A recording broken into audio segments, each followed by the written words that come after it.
Le saviez-vous?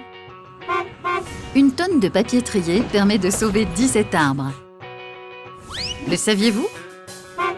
Une tonne de plastique trié permet d'économiser 800 litres de pétrole. Tous les emballages triés peuvent être recyclés et valorisés, c'est-à-dire transformés pour une nouvelle utilisation.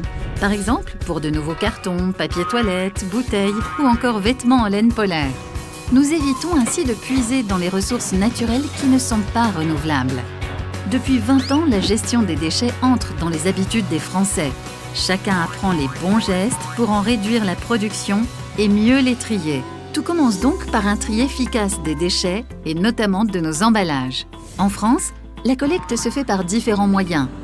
En porte-à-porte, sac ou poubelle jaune ou en point d'apport volontaire. Tous les déchets doivent ensuite être acheminés vers des entreprises spécialisées qui sauront les recycler ou les valoriser. N'oublions pas qu'une fois collectée, chaque matière a sa propre filière de valorisation et de recyclage. Alors, comment notre déchet est-il remis dans le droit chemin?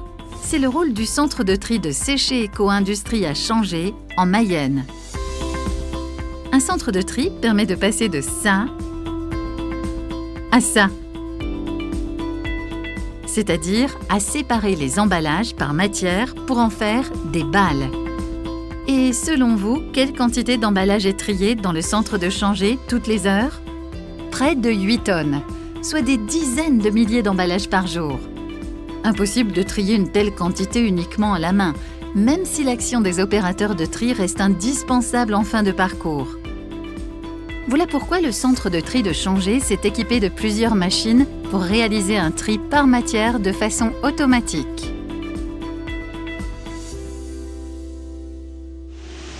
Toute la chaîne est alimentée depuis le hall de réception.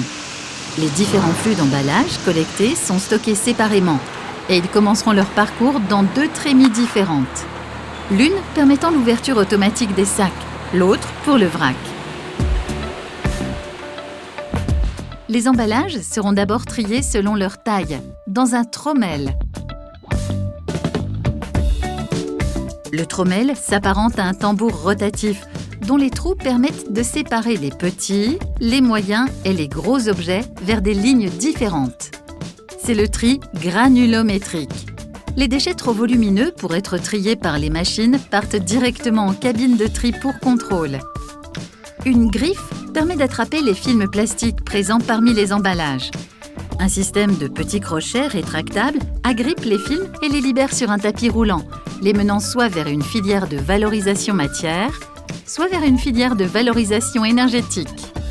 Pour séparer les emballages contenant du fer, comme les boîtes de conserve en acier, un outil bien connu est utilisé, un aimant, plus exactement un électroaimant, appelé overband. Les métaux ainsi récupérés seront compressés en paquets. Ces derniers seront envoyés vers des sidérurgies pour les refondre et en faire de nouveaux objets. L'aluminium, qui lui n'est pas aimantable, est séparé par un procédé plus complexe, le courant de Foucault. Ici, la machine force les emballages en aluminium à se comporter comme des aimants positifs. En passant sur un autre aimant positif, caché sous le tapis, ils se repoussent. Les emballages s'éjectent d'eux-mêmes vers leur casier. Pour faciliter encore le tri, les emballages les plus petits doivent être séparés en 3 tailles. Ce sont les 2 cribles qui permettent ce tri. Les emballages passent sur une succession de rouleaux dentés. Les plus gros glissent sur les rouleaux, alors que les plus petits passent au travers.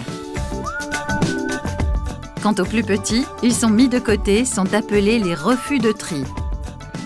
Sachez que même ces déchets sont valorisables. Ils sont utilisés pour la fabrication de CSR, combustible solide de récupération permettant la production d'énergie. Revenons à notre tri. C'est maintenant que cela se corse un petit peu.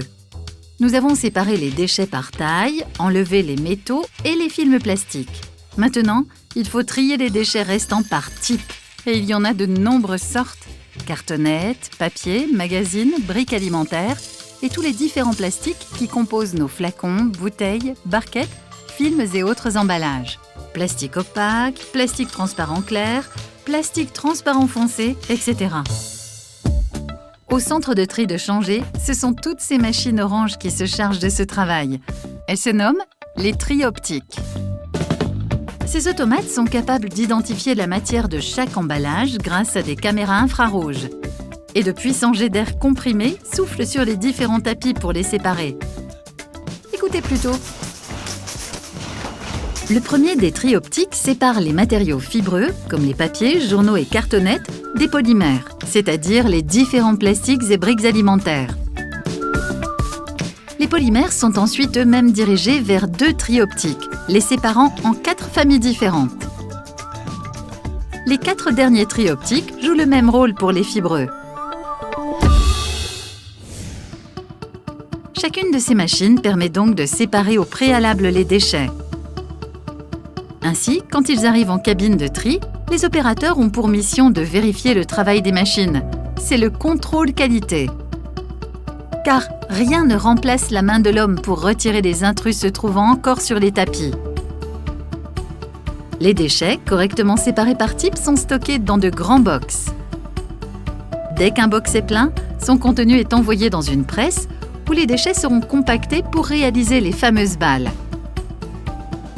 Les papiers, eux, n'ayant pas besoin d'être mis en balles, sont stockés directement dans le hall en attente de chargement.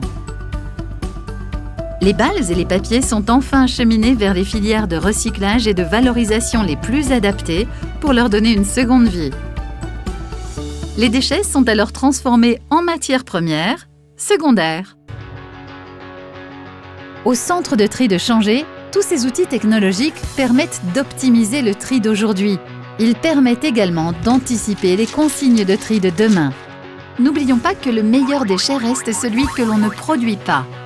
Évitez les produits suremballés, privilégiez les sacs réutilisables ou éviter de jeter des produits pouvant avoir une seconde vie sont des gestes à adopter. En réduisant notre production de déchets et en les considérant comme de nouvelles ressources, chacun devient acteur d'une économie circulaire et participe ainsi à la préservation de l'environnement.